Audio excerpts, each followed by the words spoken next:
வணக்கம், welcome to subasnest. இன்னைக்கு நம்ம ரொம்ப சூப்பரான மீன் குழம்பு எப்படி செய்யலான்னு பார்க்கலாம். நான் இன்னைக்கு அதுக்கு தேவையான புளி கரைச்சி எடுத்துட்டு இருக்கேன். ஏற்கனவே புளிக்குழம்பு எப்படி செய்யணும், குழம்பு எப்படி கூட்டுறது அப்படின்னு ஒரு வீடியோ போட்டிருந்தேன். அதே மாதிரி தான் இதுவும். இதுக்கு தேவையான புளி நான் கரைச்சி எடுத்துக்கிட்டேன். அதில் அடியில் இருக்கிற அந்த புளித்தோல் இதெல்லாம் நம்ம வடிகட்டி எடுத்துக்கலாம். நான் இன்றைக்கி கடல் மீன் தான் எடுத்திருக்கேன். அதனால் புளி இந்தளவு இருந்தால் போதும். இதே நாட்டு மீன், அதாவது குளத்து மீன், ஆற்று மீனாக இருந்தது அப்படின்னா நம்ம புளி கொஞ்சம் கூட வச்சுக்கிட்டோம் அப்படின்னா நல்லாயிருக்கும். இப்போ இந்த புளி கரைசலில் நம்ம 1/4 டீஸ்பூன் அளவுக்கு மஞ்சள் தூள், அப்புறம் 1லேருந்து 1.5 ஸ்பூன் அளவுக்கு மிளகாய்த்தூள் சேர்த்துக்கலாம். இதுக்கு எப்போவுமே மிளகாய்த்தூள் கூட சேர்த்துக்கிட்டோம் அப்படின்னா ரொம்ப நல்லாயிருக்கும். கொஞ்சம் காரசாரமாக சாப்பிட்டா தான் மீன் குழம்பு டேஸ்டியாக இருக்கும். இப்போ அது கூட எந்த அளவுக்கு நம்ம மிளகாய்த்தூள் சேர்த்துக்கிறோமோ, இப்போ 1.5 ஸ்பூன் சேர்த்துருக்கேன் அப்படின்னா அதுக்கு 2 பங்கு மல்லித்தூள் சேர்த்துருக்கேன். இப்போ அதையும் சேர்த்துட்டு நல்லா கரைச்சி எடுத்துக்கலாம்.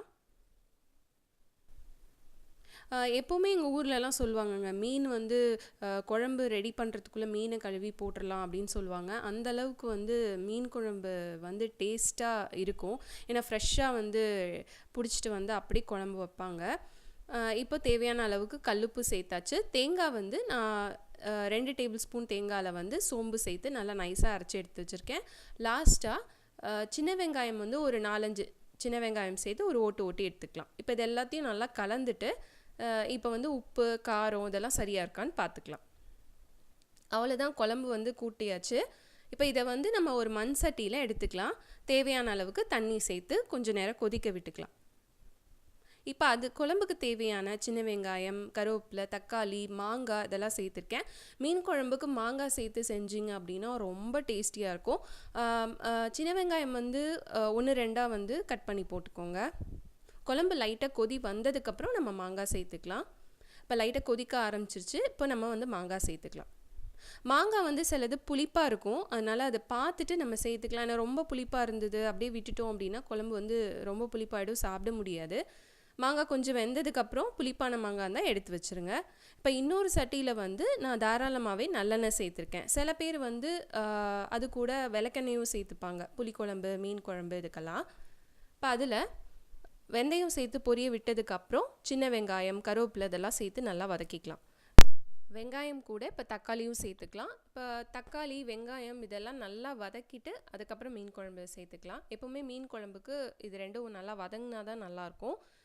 இப்போ மீன் குழம்பு லைட்டாக கொதிக்க ஆரம்பிச்சிருக்கு, மாங்காவும் நல்லா வேக ஆரம்பிச்சிச்சு. இப்போ இதில் கூட தாளித்ததை சேர்த்துக்கலாம். சேர்த்து கொஞ்சம் கொதி வந்ததுக்கப்புறம் மூடி போட்டு வச்சுக்கலாம். இன்னும் கொஞ்சம் நேரம் கொதிக்கட்டும். நான் இன்றைக்கி விலமீன் எடுத்திருக்கேன். அதை நல்லா கழுவிட்டு உப்பு போட்டு உரசி எடுத்து வச்சுருக்கேன். அப்படி உரசி எடுத்து வச்சோம் அப்படின்னா அந்த குழப்பு, அந்த ஸ்மெல்லாம் இல்லாமல் இருக்கும். சில பேருக்கு அந்த ஸ்மெல் இருந்தாலும் அந்த மீன் குழம்பு சாப்பிட மாட்டாங்க.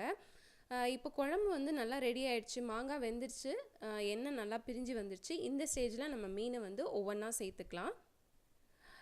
இந்த மீனில் முள் ரொம்ப இருக்காது, அதனால் குழந்தைங்களுக்கு கொடுக்கலாம், ரொம்ப நல்லாயிருக்கும், டேஸ்டியாகவும் இருக்கும். இதை வறுக்கவும் செய்யலாம், நல்லாயிருக்கும். நான் இன்றைக்கி குழம்பு தான் வச்சுருக்கேன். ஸோ ஒவ்வொன்றா சேர்த்துக்கலாம்.